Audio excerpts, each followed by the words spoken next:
Olá, estamos dando início a mais um programa Debates Le Monde Diplomatique Brasil, uma iniciativa do jornal Le Monde Diplomatique Brasil, em parceria com a TV PUC, o Canal Universitário e a TVT, a TV dos Trabalhadores. Hoje nós vamos tratar do tema agroecologia e segurança alimentar. Um cenário de pandemia, com um desemprego batendo recordes, com o fim do auxílio emergência, o que está acontecendo com a segurança alimentar e como nós podemos enfrentar essa situação a médio e longo prazo. Essa discussão vai ser feita por dois especialistas que eu vou apresentar agora. Eu quero apresentar para vocês o Silvio Porto. Ele é agrônomo, ele é mestre em agroecologia pela Universidade Federal do Rio Grande do Sul, é consultor de redes e organizações sociais como a Articulação Nacional da Agroecologia e a Articulação do Semiárido, consultor do Programa das Nações Unidas para o Desenvolvimento, consultor da FAO, foi diretor da Companhia Nacional de Abastecimento, a CONAB, e participou do Programa de Aquisição de Alimentos, da Planejamento, da Criação e do Primeiro Plano Nacional de Agroecologia. Ele foi membro do Conselho Nacional de Segurança Alimentar e Nutricional e atuou em programas de abastecimento alimentar em Porto Alegre, Belo Horizonte, no estado do Rio Grande do Sul. É professor da Universidade Federal do Recôncavo da Bahia. Muito obrigado, Silvio, por estar aqui conosco. Eu vou apresentar também o Paulo Petersen, que também é agrônomo. Ele é doutor em estudos ambientais pela Universidade Pablo de Olavide, vice-presidente da Associação Brasileira de Agroecologia, editor-chefe da revista Agriculturas, Experiências em Agroecologia, é membro de conselhos editoriais das revistas Agroecology and Sustainable Food Systems e da Revista Brasileira de Agroecologia, integra a coordenação da Comissão Nacional de Agroecologia e Produção Orgânica, e atualmente é coordenador executivo da ONG ASPTA, Agricultura Familiar e Agroecologia. Muito obrigado também, Paulo, por estar com a gente aqui. Vamos dar início, então, a essa conversa, colocando aquilo que eu falei na apresentação. Quer dizer, nós estamos num momento de pandemia, um momento em que o desemprego está batendo recordes, mais de 14 milhões de pessoas estão desempregadas, fora aqueles que estão num trabalho precário, informal e tudo mais, né? E o auxílio emergência acabou. Então, aqueles 68 milhões de pessoas que estavam recebendo o auxílio emergência não tem mais esse dinheiro. Então, eu quero começar conversando com o Silvio, meu xará, perguntando para ele: que segurança alimentar nós temos hoje, Silvio? Como é que você vê essa situação que a gente está passando? Em primeiro lugar, quero agradecer a oportunidade, o convite, é uma satisfação em revê-lo e, da mesma forma, estar aqui partilhando com o Paulo desse importante debate sobre a segurança alimentar e nutricional, sobre esse contexto da segurança alimentar e nutricional no Brasil. Aí começar dizendo, Silvio, que nós temos primeiro um grande problema que é de ordem estrutural.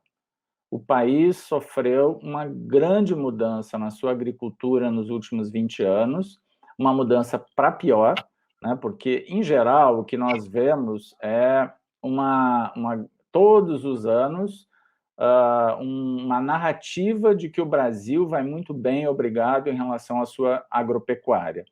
E aí é importante que nós façamos aqui um recorte de que agropecuária nós estamos falando. Se nós olharmos para os números da soja, do milho, da pecuária de corte, suínos, aves, de fato, esses aí estão em vento em popa, ocupando cada vez mais área, ampliando cada vez mais a sua produção.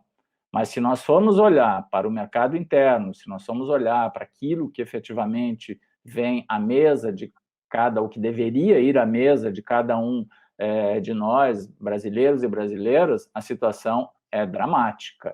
E ela é dramática por várias questões. A primeira delas é uma estúpida, uma absurda concentração em commodities, principalmente a soja, e por consequência da soja vem o milho. Então, nós temos aí esses dois produtos representam mais de 90% da produção nacional de grãos. É importante que se diga isso. A produção de arroz, e todo mundo viu, acompanhou e sentiu no bolso o enorme crescimento dos preços do arroz, do feijão, da batata, do tomate, do leite, do óleo de soja, enfim, de vários produtos no ano passado.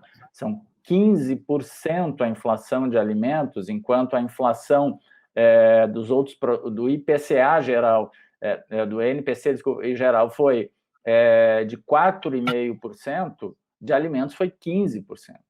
O óleo de soja cresceu mais de 100% o preço no ano passado. E o Brasil colheu uma das maiores safras de soja.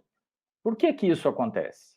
Acontece porque nós estamos voltados para um modelo agroexportador que ele reproduz isso há 500 anos. Desde os colonizadores, o Brasil segue, claro, com nuances, com uma outra forma, né, de ocupação desse território, com outras características, mas efetivamente nós vivemos sob a égide de um modelo agroalimentar corporativo, onde o Brasil se jogou com tudo na produção de commodities para fornecer alimentos para os outros e, sobretudo, para animais. E aqui ficamos nós com uma situação extremamente preocupante, porque falta arroz, falta feijão, falta farinha de mandioca, falta produtos elementares na nossa mesa, e estão caríssimas as carnes, o leite, o óleo de soja, enfim. Então, essa é a problemática, essa é a grande questão para o debate, né, e que a agroecologia ela é um dos elementos que a gente tenta levantar como alternativa em resposta exatamente à necessidade de repensar, de reorientar esse desenvolvimento rural, que é totalmente absurdo e insustentável na forma como ele está estabelecido. Maravilha. Vamos passar a palavra para o Paulo. Paulo, quem que faz a comida que a gente come? E como é que vai esse pessoal? Também agradeço o convite, Silvio. Estar aqui com os dois Silvios, é um enorme prazer e a oportunidade de debater esse tema que, como Silvio Porto já disse, ele é muito pouco conhecido, porque o que é conhecido são grandes mistificações a respeito da pujança econômica da agricultura brasileira, e sempre associando a agricultura brasileira à alimentação. Quer dizer, essa associação ela não é direta, como o Silvio acaba de explicar.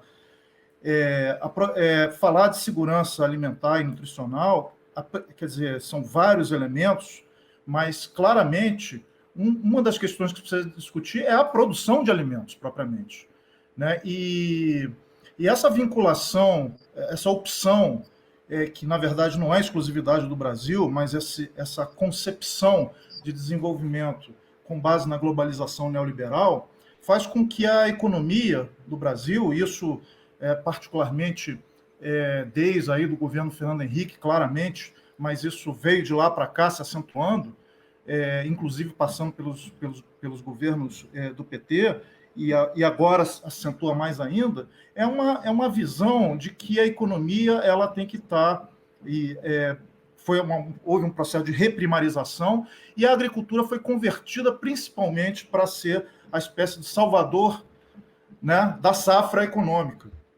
Isso faz com que nós estejamos produzindo menos alimento do que nós produzimos. Cada vez, quer dizer, uma das razões da inflação de alimentos que o Silvio chama a atenção é que nós estamos produzindo menos. Nós estamos importando alimentos que nós produzíamos antes. Importação de... Como é que pode um país como o nosso importar feijão, importar arroz? Quer dizer, são situações que têm a ver com o grande incentivo à reconversão das produções, inclusive na agricultura familiar, a commodities para exportação. Então, quem produz alimento, basicamente, que é a sua pergunta, essencialmente continua sendo a agricultura familiar.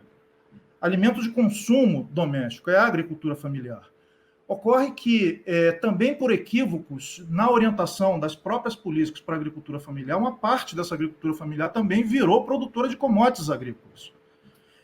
Então, não basta dizer que é a agricultura familiar. Ela é preciso aumentar o espaço, é preciso ocupar o espaço agrário com quem produz alimentos mas é necessário também que as políticas elas sejam direcionadas nesse sentido. E nós tivemos bons exemplos exatamente durante o governo Lula e o governo Dilma, que é o incentivo à produção de alimentos pela agricultura familiar, né? Que não é igual a exatamente a conceder crédito, porque, na verdade, o que acontece é que, muitas vezes, e isso que nós, do campo da agroecologia, gostamos muito de dizer, é o seguinte, não adianta a gente pensar simplesmente o país como um todo, é preciso pensar em termos de territórios, né? E hoje os territórios, eles são grandes exportadores de produtos agrícolas e são grandes importadores de alimentos. Então, como que a gente repensa uma lógica onde os próprios territórios e aí os próprios estados, eles têm um maior nível de autoabastecimento, de forma que a gente não produza alimentos que sejam da região, próprio da região, adaptado às condições ecológicas e culturais, porque o alimento ele tem um vínculo muito importante, não é só uma questão biológica, ela tem um vínculo também com formas de vida, com cultura, com a biodiversidade. Então, trabalhar com o tema da segurança alimentar não é igual a trabalhar ao aumento da produção em geral. É preciso diversidade e qualidade. Então, o que está acontecendo é que, cada vez mais, nós estamos caminhando para monoculturas especializadas e de exportação. E aquilo que a gente está consumindo cada vez mais são produtos ultraprocessados, que passam pela indústria e que são responsáveis por problemas de saúde pública muito graves. Nós estamos vendo que cada vez mais os problemas de saúde eles são associados à má alimentação, não à falta de alimentação, necessariamente, também, mas à má alimentação, problemas de obesidade, de diabetes. Então, esse problema é um problema multidimensional que precisa ser enfrentado de forma estrutural, como o Silvio acaba de dizer. Vamos entrar nesse assunto que eu acho da maior importância, né? Quer dizer, você tem uma agricultura familiar e nessa agricultura familiar ela deveria abastecer todo mundo. E isso precisa de incentivos, precisa de políticas, né? Eu queria perguntar ao meu xará, ao Silvio, o que mudou na postura do Estado de um período anterior, em que você, por exemplo, participou da elaboração do Programa de Aquisição de Alimentos, e hoje em dia, a situação, por exemplo, da merenda escolar, como é que está ficando isso? Bom, primeiro, em relação ao Programa de Aquisição de Alimentos, desde 2013, 2014, 2013, quando o programa sofreu aquele processo de criminalização no Paraná, a partir da ação da Polícia Federal, do Ministério Público e do ex-juiz Sérgio Moro, ex-ministro juiz Sérgio Moro, que houve a criminalização de gestores públicos, a criminalização de agricultores. Desde então, o programa modificou muito do ponto de vista da sua forma, da sua arquitetura e do seu desenho, onde houve um ataque às organizações sociais, esse foi o principal objetivo ali naquele momento, e o programa diminuiu consideravelmente os recursos. Tanto é que naquele ano de 2012, aliás, no ano anterior, 2012, a Conab havia operacionalizado cerca de 600 milhões no programa de aquisição de alimentos, e no ano passado, já com uma recomposição, com uma pressão que houve por parte dos movimentos sociais, onde a Articulação Nacional de Agroecologia teve um papel fundamental nesse processo de articulação, conseguiu-se, via o Congresso Nacional, uma conquista de 500 milhões de reais, e a Conab operacionalizou 200 disso. Isso vai efetivamente para a aquisição de alimentos nos municípios, via organizações sociais. Mas isso é muito pouco, e principalmente porque o ano passado, em função da própria pandemia, as diversas organizações que estavam operacionalizando a alimentação escolar simplesmente deixaram de operar, porque estados e municípios não estão comprando. Como as escolas não funcionam, em que pese ter ocorrido a autorização por parte do Congresso Nacional de seguir comprando esses alimentos e pelo menos fazer com que fossem distribuídos às famílias, isso não aconteceu. Né? São raras as experiências que efetivamente deram seguimento, e isso gera toda uma desestruturação que certamente a retomada disso num pós-pandemia, que sabe lá quando será, né, fruto de toda a inação do Estado frente ao enfrentamento da pandemia, isso vai gerar, e está gerando, um processo de desestruturação produtiva. Por sorte, eu diria que no campo agroecológico, as organizações têm um tipo de relação com o consumo, com o consumidor direto, né, pessoas, famílias, por meio de feiras, por meio de outras formas de canais de comercialização, que permitiu restabelecer fluxos e até criar fluxos novos, sobretudo nessa relação mais direta, de entrega de cestas, entregas a domicílio, enfim, isso foi possível.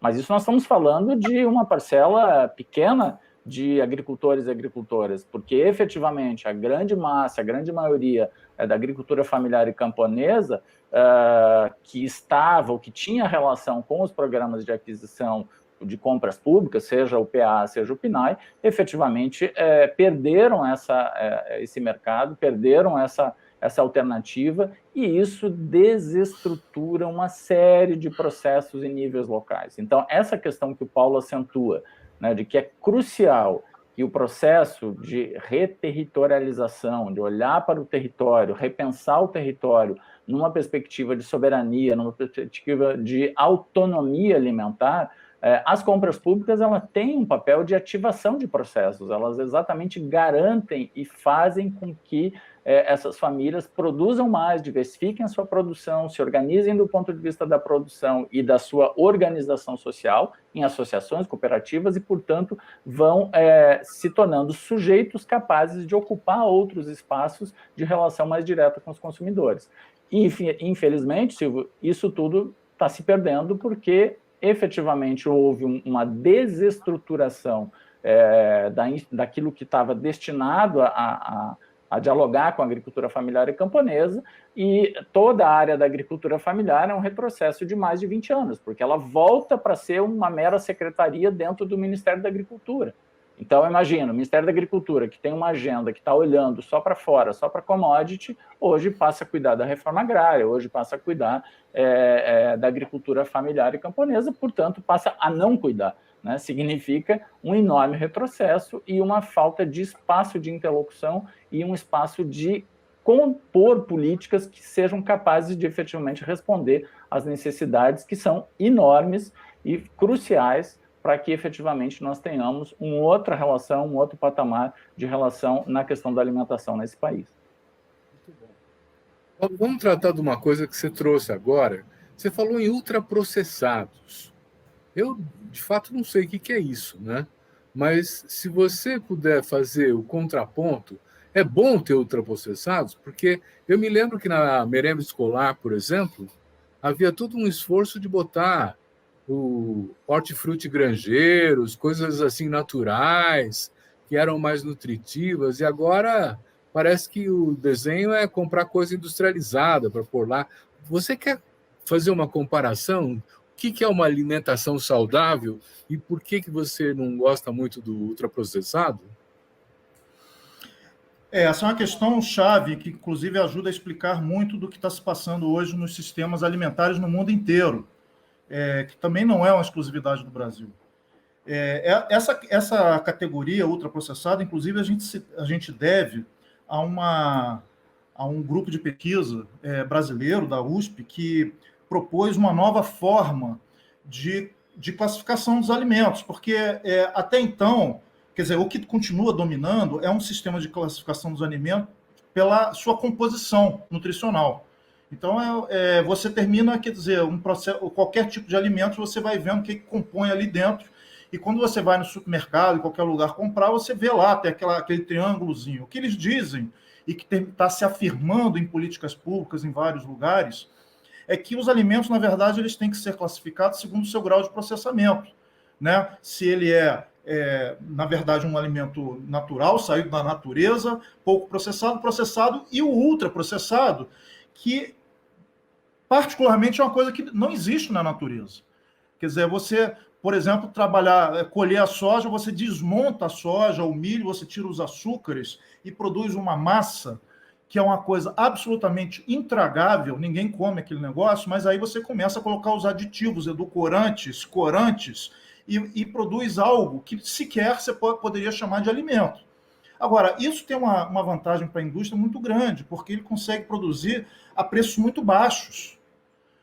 Mas é um alimento de baixíssima qualidade, do ponto de vista nutricional, é uma coisa indiferenciada, quase tudo leva soja e milho, e está em quase tudo que a gente vai nas prateleiras do supermercado, você tem o ultraprocessado.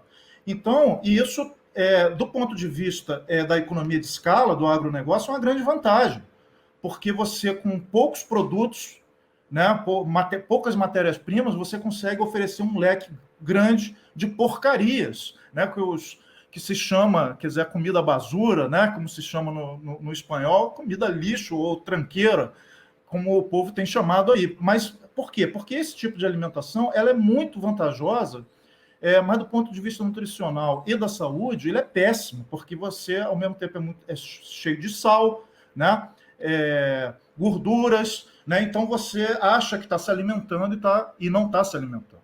Né? Agora, desse ponto de vista, a gente tem que ver esse elo, que é o elo da indústria, como um elo determinante para a produção primária. Quer dizer, o aumento da produção de soja, de milho, tem muito a ver com esse fato e tem a ver também com o aumento do consumo de carnes no mundo inteiro, né? Que é para a produção de ração. Então, as paisagens agrícolas, elas estão se tornando monótonas. Você passa municípios e municípios vendo só um tipo de espécie, exatamente para alimentar ou para fornecer matéria-prima para esse tipo de padrão alimentar, que tanto o consumo de carne excessivo, ele não é recomendável do ponto de vista da saúde, nem o do ultraprocessado. Isso tudo, ainda por cima, além de ser um sistema que desemprega, porque essas monoculturas geram desemprego no mundo rural, elas destroem a biodiversidade e elas são grandes responsáveis pela emissão de gases de efeito estufa. Né? Então, é um sistema que a gente perde em várias direções, do ponto de vista econômico, do ponto de vista social, cultural, ambiental, climático. Quer dizer, a gente só tem a perder com esse tipo de lógica. Quando a gente chega num momento de crise como essa da pandemia, uma acentuação da crise, a gente vê o grande problema do abastecimento alimentar, porque os lugares já não têm mais os seus alimentos, elas têm que trazer de longe. E o que está sendo distribuído muitas vezes? Ultraprocessado. Então, as pessoas que estão numa situação de saúde vulnerável, precisando cuidar da imunidade, estão recebendo alimentos que comprometem ainda mais a sua saúde. Então, é um ciclo vicioso, né? E o tema do alimento está no centro de um conjunto de crises interconectadas. Então, por isso que a gente diz que se a gente quiser enfrentar problemas ambientais, climáticos, sociais, econômicos, problema sanitário, o tema do alimento ele precisa estar na centralidade da agenda pública. Ele não pode ser pensado simplesmente como uma questão de oferta da alimentação. Não pode ser qualquer alimento e tem que ser alimento de proximidade, porque o alimento de proximidade é o que gera emprego, é o que conserva a cultura, conserva as condições ambientais. Então, ou seja, essa questão do ultraprocessado faz parte de um encadeamento, né, de consequências maléficas, onde o tema da alimentação é central. Olha, até para reforçar o que você está dizendo, eu li um estudo que aqueles produtos que têm tomate, massa de tomate, ketchup, essas coisas todas, que são vendidas mundialmente, elas têm 40% de tomate. O resto é a soja, o milho, essas coisas que você está falando, né? E os produtores, eles ficam medindo quanto o concorrente está pondo de tomate para regular isso também. É muito impressionante. Mas para olhar para essa diversidade que você está chamando a atenção, e aí eu me dirijo ao Silvio de novo, vamos fazer um bate-bola, passando uma bola para cada um. Eu me lembro que a articulação do semiárido criou um banco de sementes para poder ajudar na plantação lá naquela região, né? E foram descobertas um monte de variedades que pareciam que já estavam extintas. Fala um pouco dessa riqueza da nossa natureza e da nossa alimentação, Silvio. Então, antes de entrar nessa questão da biodiversidade, ou da agrobiodiversidade, Silvio, ainda dialogando com vocês sobre essa questão aí dos ultraprocessados, é importante fazer a conexão disso com o que foi feito nos anos 70, onde a estruturação desse modelo de agricultura que nós temos hoje, ela vem exatamente do período militar, que planejou a ocupação do Cerrado brasileiro com soja, que planejou a ocupação da Amazônia com grandes projetos agropecuários, e naquele bojo, naquele momento também havia um processo de industrialização, onde a indústria da soja recebeu muitos incentivos fiscais, tanto é que nós tínhamos uma capacidade de processamento muito superior àquilo que produzíamos na época. E, inclusive, a indústria da soja, ou a cadeia da soja passando a ser mais relevante naquele momento, substituindo o trigo e por aí afora. Então, esse processo vem de longe. E lá atrás, quando falaste da questão da alimentação escolar, era exatamente isso. Nos anos 70, 80, a base da alimentação escolar no Brasil inteiro era a mesma. Eram produtos ultraprocessados fornecidos da mesma forma, independente, indistintamente de hábitos alimentares. Então, o que eu consumia no Rio Grande do Sul na época, lá na escolinha pública onde eu estudava, com 7 anos de idade, possivelmente era a mesma coisa que o Paulo comia no Rio de Janeiro e que era fornecido no Amazonas. Esse ciclo, isso foi felizmente quebrado, isso foi modificado, e o avanço que o programa de alimentação escolar teve dos anos 2003 para cá foi brutal, exatamente no sentido de repensar e de reposicionar o programa como um programa que ele também educa para a alimentação. E aí dialoga exatamente com essas questões da agrobiodiversidade, que a ASA, que as organizações da ANA, enfim, que as populações tradicionais são guardiãs dessa biodiversidade. Só que essa biodiversidade, ela, além de ter um processo histórico, né, no sentido de que ela é fruto de uma experimentação, ela é fruto de uma relação direta no sentido de erro e acerto, vai usando, experimentando e vendo e percebendo naturalmente aquilo que se desenvolve melhor. Então, é uma seleção natural que agricultores e agricultoras fazem por esse processo de tentativa e erro, e isso é muito diferente de uma pesquisa de introdução de transgenia, feita de modificação genética, de toda a base que hoje tem sido feita pelas transnacionais, né, Monsanto e outras, em relação a soja, milho, algodão e vários outros produtos. Então, o que nós estamos, ao olhar para a semente crioula, nós estamos olhando exatamente para a cultura, como disse o Paulo, uma cultura alimentar, uma cultura no sentido de modos de vida, uma semente, uma planta que ela é adaptada àquela realidade. Mas muitas vezes é dito, mas ela é pouco produtiva. Sobre que critérios ela é pouco produtiva? Porque hoje, se a soja produz cerca de 65, 66 sacas por hectare, 40, 45 sacas é para pagar o custo. Então, que produtividade é essa? O uso absurdo de insumos agrícolas, fertilizantes e agrotóxicos. E essas sementes crioulas, essas sementes que são manejadas pelas comunidades tradicionais, pela agricultura familiar camponesa, ela exatamente dialoga numa perspectiva da agroecologia, que é uma relação em que, a partir daquilo que a natureza dispõe e manejando essa natureza, vai recompondo aquele ambiente natural, vai enriquecendo o ambiente natural, vai preservando esse ambiente natural, e é isso que confere a possibilidade de uma diferenciação do modo de vida, do modo de produção, e é isso que confere, vamos dizer assim, uma perspectiva de sustentabilidade de fato. Porque hoje se fala muito em sustentabilidade. Se nós formos olhar e abrir agora os sites aqui das principais organizações do agronegócio, todas elas vão fazer referência à sustentabilidade. Só que a sustentabilidade do agronegócio em nada tem a ver com a sustentabilidade que a gente dialoga no campo agroecológico e esse das sementes crioulas. porque no campo das sementes crioulas, no campo da agroecologia, nós estamos falando de autonomia. Autonomia no sentido de exatamente não ser dependente de insumos agrícolas e não ser dependente tecnologicamente das transnacionais. E exatamente o inverso que a gente percebe, né, nos sistemas agroalimentares hegemônicos a partir das commodities. Uhum. Paulo, nós temos informação sobre o uso do agrotóxico e das sementes transgênicas na agricultura familiar?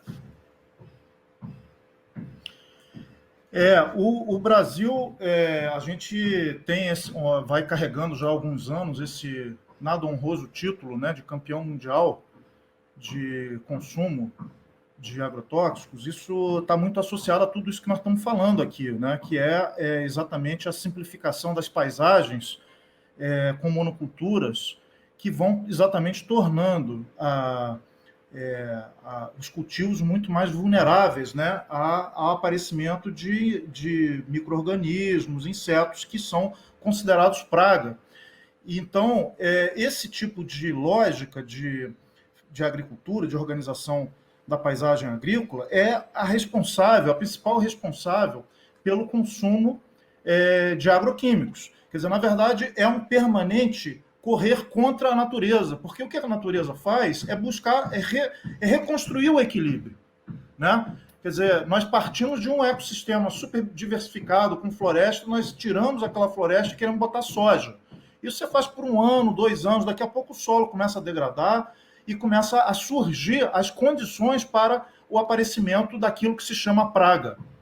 Na verdade, até o conceito de praga é um conceito antropocêntrico, porque, na verdade, a praga ali estamos sendo nós mesmos que não estamos entendendo qual é a da natureza. A natureza ela tem uma dinâmica própria. Então, o que esses organismos fazem é tentar restabelecer um equilíbrio, que é um equilíbrio fundamental para a continuidade da vida. A agroecologia, na verdade, ela parte desse princípio de entender como é que é o ecossistema para fazer uma agricultura em harmonia com esses processos. E isso é o que permite a gente prescindir completamente do uso de agrotóxicos, né? Quer dizer, então, o agrotóxico, ele, diferente do argumento que o agronegócio vende, ele não é um mal necessário. Ele é um mal muito dispensável e nós temos não só experiências empíricas no Brasil e no mundo inteiro, como temos também conhecimento científico já bastante avançado no campo da agroecologia para produzir em quantidade suficiente para atender uma população crescente sem o consumo de agroquímicos de forma geral, né? Então, esse tema do agrotóxico é outro elemento dessa cadeia de causalidades negativas que eu me referi, né? Quer dizer, à medida que você vai ampliando a escala de produção, né, numa lógica exatamente que é coerente com a lógica de reprodução do próprio capital, né, de você ir ampliando a escala, simplificando as operações, expulsando o trabalho, né, porque você passa a substituir o trabalho humano por máquinas e por química, e industrializando toda a cadeia. Então, é um sistema que o agrotóxico ele faz parte desse encadeamento. Ele não pode ser entendido fora disso. Ele diz que não é possível nessa lógica. Nessa lógica, de fato, não é possível. Porque a natureza ela sempre vai procurar reagir. O fato é que é perfeitamente possível, e o problema de agrotóxico hoje para a saúde coletiva é um dos gravíssimos problemas. Quer dizer, o fato do Brasil, sobretudo depois que a gente entrou com o cultivo de transgênicos em soja, tudo, e houve uma expansão desmedida das áreas, o consumo de agrotóxico aumentou muito, ao contrário do que eles diziam como uma promessa para justificar o lançamento dos transgênicos. Eles diziam, com os transgênicos nós usaremos menos agrotóxicos. Ou seja, é sempre um discurso para frente. Se nós não fizermos isso, nós vamos quebrar a cara. Então, é sempre apostando mais do mesmo, e o mais do mesmo está levando a uma completa destruição ambiental e social. Eu estou entendendo que vocês dois estão defendendo a agroecologia, né? Eu queria entender o seguinte, que importância ela tem no Brasil hoje? Ela está crescendo? Como é que está? Hein, Silvio? Bom, a agroecologia é um processo que vem em construção aí há pelo menos 40 anos e, efetivamente, a agroecologia tem se fortalecido muito em que pese as condições contrárias e as condições macro, vamos dizer assim, serem muito difíceis, porque esse elemento, por exemplo, dos agrotóxicos, é um dos grandes problemas nos territórios que coloca em xeque a produção agroecológica, que coloca em risco a produção agroecológica, seja pela contaminação do milho transgênico em relação às sementes crioulas, seja em relação à própria produção agroecológica ser contaminada quando passam veneno nas lavouras no entorno. E aí pode ser por avião ou pode ser mesmo de trator, vamos dizer assim. Independente disso, o nível, claro que os aviões é mais absurdo, o nível de contaminação, mas a agroecologia, ela tem estabelecido relações, sobretudo com o público urbano, representa, de fato, um outro referencial de desenvolvimento que passa e incorpora elementos que vão muito além da produção. Nós estamos falando da questão da incorporação da juventude rural, a questão das mulheres, o papel das mulheres na agricultura, a relação com os consumidores, a saúde, propriamente dito, né, no sentido de que se é um alimento sem veneno, um alimento produzido de forma adequada, efetivamente é um produto que garante a saúde e não a doença, ao contrário do que a gente tem de um produto convencional, que é altamente arriscado consumir em função do nível de agrotóxicos que em geral tem. Então, nesse sentido, a agroecologia, ela hoje é um referencial, ela é um debate, ela é um debate na academia, ela é um debate nos movimentos sociais, ela é um debate com o público urbano e, portanto, eu diria que nós avançamos muito como um referencial. E não há mais também aquela questão de que isso é para nicho de mercado, a agroecologia não é um referencial que pode alimentar o mundo. Sem dúvida, a agroecologia, hoje, se nós formos considerar o número de famílias agricultoras e camponesas no mundo inteiro, é quem mais faz agroecologia, porque, efetivamente, se nós olharmos a China, a Índia, boa parte da América Latina e no Brasil, muitas referenciais de produção são de base, são de princípios agroecológicos, né? E fazem isso de forma autônoma, fazem isso sem apoio público, fazem isso sem os milhões de recursos que são destinados por renúncia fiscal ou mesmo por crédito, enfim, por políticas direcionadas ao agronegócio. Se a agroecologia recebesse 10% do que o agronegócio recebe por ano de incentivos fiscais, né, Paulo? Certamente a agroecologia estaria muito mais na frente e demonstrando a sua capacidade e a sua pujança. Vou pegar carona aqui, Silvio. Por favor. Hoje mesmo, pela manhã, eu estava lendo um relatório que acaba de sair, internacional, que há 10 anos atrás houve um estudo feito por vários órgãos das Nações Unidas, chamado uma avaliação internacional da pesquisa agrícola. E isso saiu em 2009, 2010, e esse documento apontava muito claramente que era necessário fazer uma completa reorientação por uma série de razões, essas que nós estamos discutindo aqui, a começar pela questão alimentar, mas não só. E esse documento que saiu agora são os 10 anos posteriores àquele documento, que foi um documento com 400 pesquisadores do mundo inteiro, inclusive com participação de empresas e tudo, que no último momento resolveram sair e não assinar o documento. Mas ali você tem pesquisadores do mundo inteiro, de todos os lugares, do norte, do sul. E esse documento foi um documento muito referencial para nós em 2009, porque foi logo depois da crise alimentar de 2008, a gente lembra, né? E depois disso vieram várias manifestações internacionais da ONU, depois a própria FAO organizou simpósios internacionais sobre a agroecologia, ou seja, a reorientação necessária era no caminho da agroecologia. Esse foi dito. Quer dizer, então isso do ponto de vista acadêmico, científico, já está bastante bem consolidado essa ideia, embora, evidente, são disputas de ideias e tem uma força enorme das próprias corporações sobre o mundo acadêmico. A mesma coisa se passa no mundo das políticas públicas, no mundo institucional. O Brasil foi o primeiro país no mundo a ter uma política nacional de agroecologia. E foi resultado de uma marcha das mulheres em Brasília, Marcha das Margaridas, com 70 mil mulheres levantando essa bandeira. Então, a presidenta Dilma, ela disse, bom, então se essa é a demanda de vocês, vamos fazer uma política nacional de agroecologia. Mas isso é uma demanda antiga, que vem de muito tempo. Nós fomos passando governos em governos e nunca foi incorporada essa perspectiva. Mas, finalmente, no governo Dilma, lança-se uma política nacional de agroecologia. Então, a gente tem um reconhecimento, uma luta social, por um lado. Por outro lado, você tem um reconhecimento acadêmico e agora um apoio institucional mais explícito. Foi uma experiência muito curta, mas ela ensinou muita coisa. Ela ensinou que, primeiro, a agroecologia não é um assunto agrícola e rural, como disse o Silvio. Ele é um assunto que ele é do conjunto da sociedade, porque trata dos sistemas alimentares. Tanto é que tinha 11 ministérios participando dessa política. O Ministério da Educação, o Ministério da Economia, Meio Ambiente, por aí vai. Então, é um assunto integrador, né? Nós não temos mais, mas a Argentina agora, nesse momento, está montando sua política de agroecologia muito inspirado na nossa.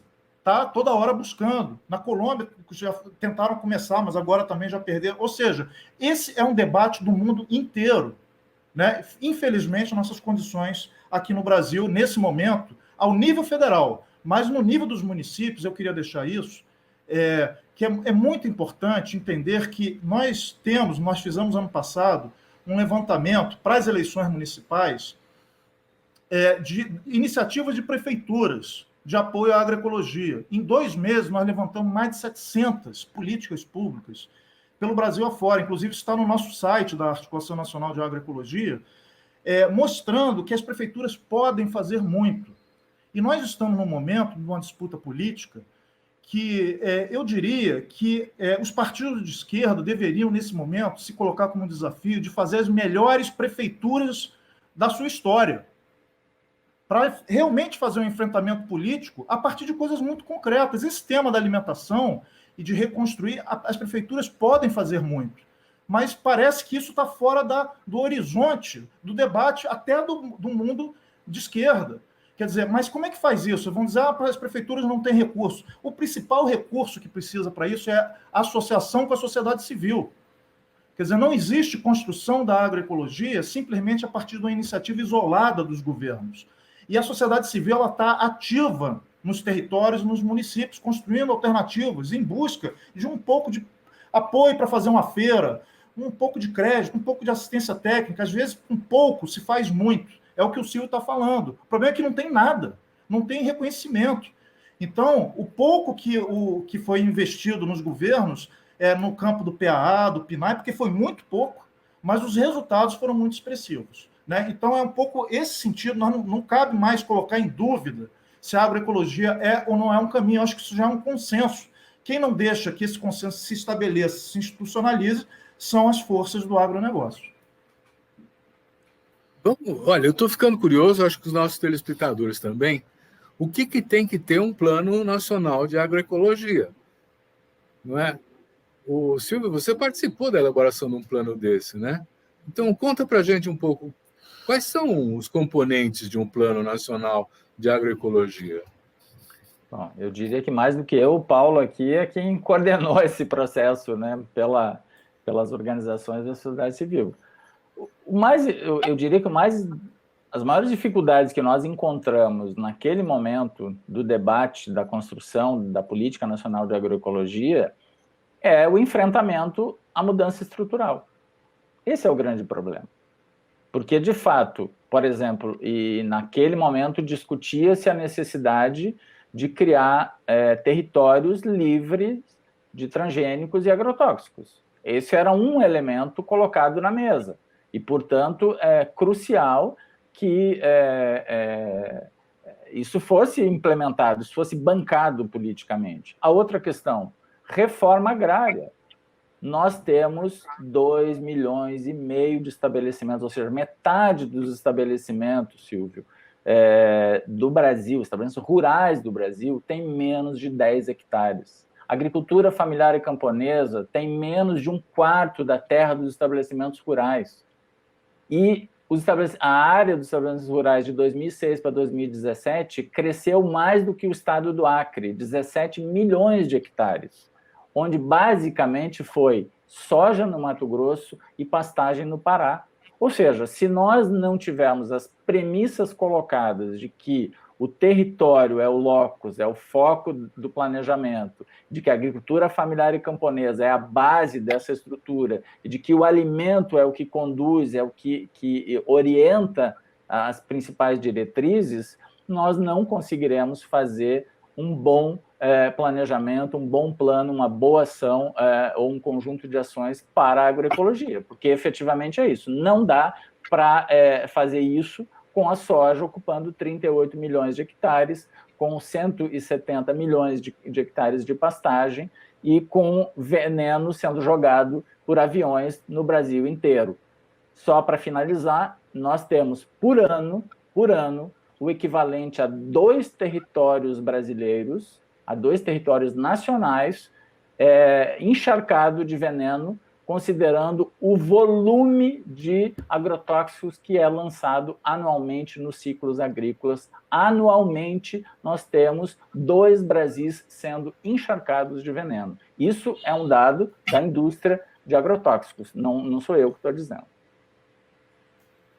Nós estamos chegando ao quase final do nosso programa, passa rápido esse papo, né? Eu queria dar 2 minutos para cada um de vocês, para que se termine um pouco com essa proposição afirmativa, né? Quer dizer, na linha da defesa da agroecologia, você, Paulo, já sugeriu a competência dos municípios para isso. Tem mais alguma coisa que vocês querem recomendar? Depois eu passo para o Silvio também falar alguma coisa. Eu reitero essa iniciativa de como a gente precisa democratizar o Estado.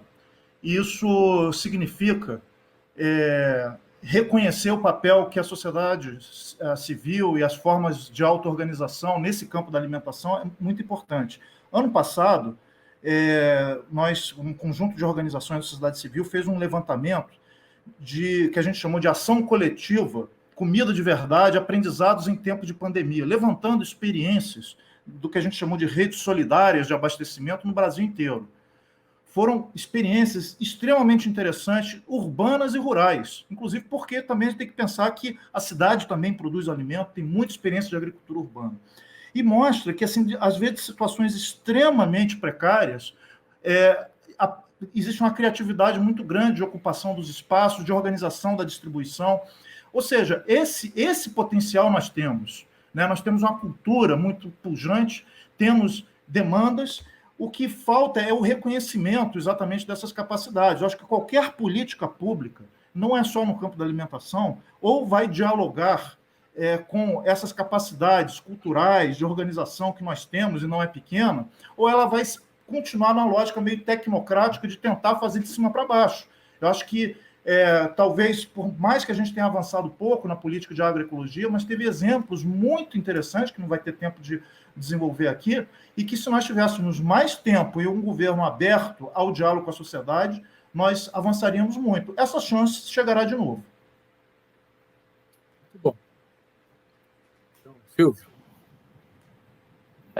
Nessa linha do Paulo, eu diria que é fundamental e que nós, consumidores, cada um, né, partindo de uma ação micro, vamos dizer assim, como alimentar-se é um ato político, nós podemos fazer isso todos os dias. Se nós deixarmos de consumir, mesmo que não sejam produtos agroecológicos, mesmo que não sejam alimentos agroecológicos, mas o fato de deixar de ir numa grande rede de supermercado, de deixar de consumir produtos industrializados, sobretudo ultraprocessados, isso já faz muita diferença. Buscar consumir produtos mais frescos, buscar consumir produtos que sejam produzidos mais próximo possível da sua região, da sua cidade, isso permite que nós comecemos a modificar as relações de produção e consumo e, portanto, atacar aquilo que é a essência do nosso problema. Nós temos uma concentração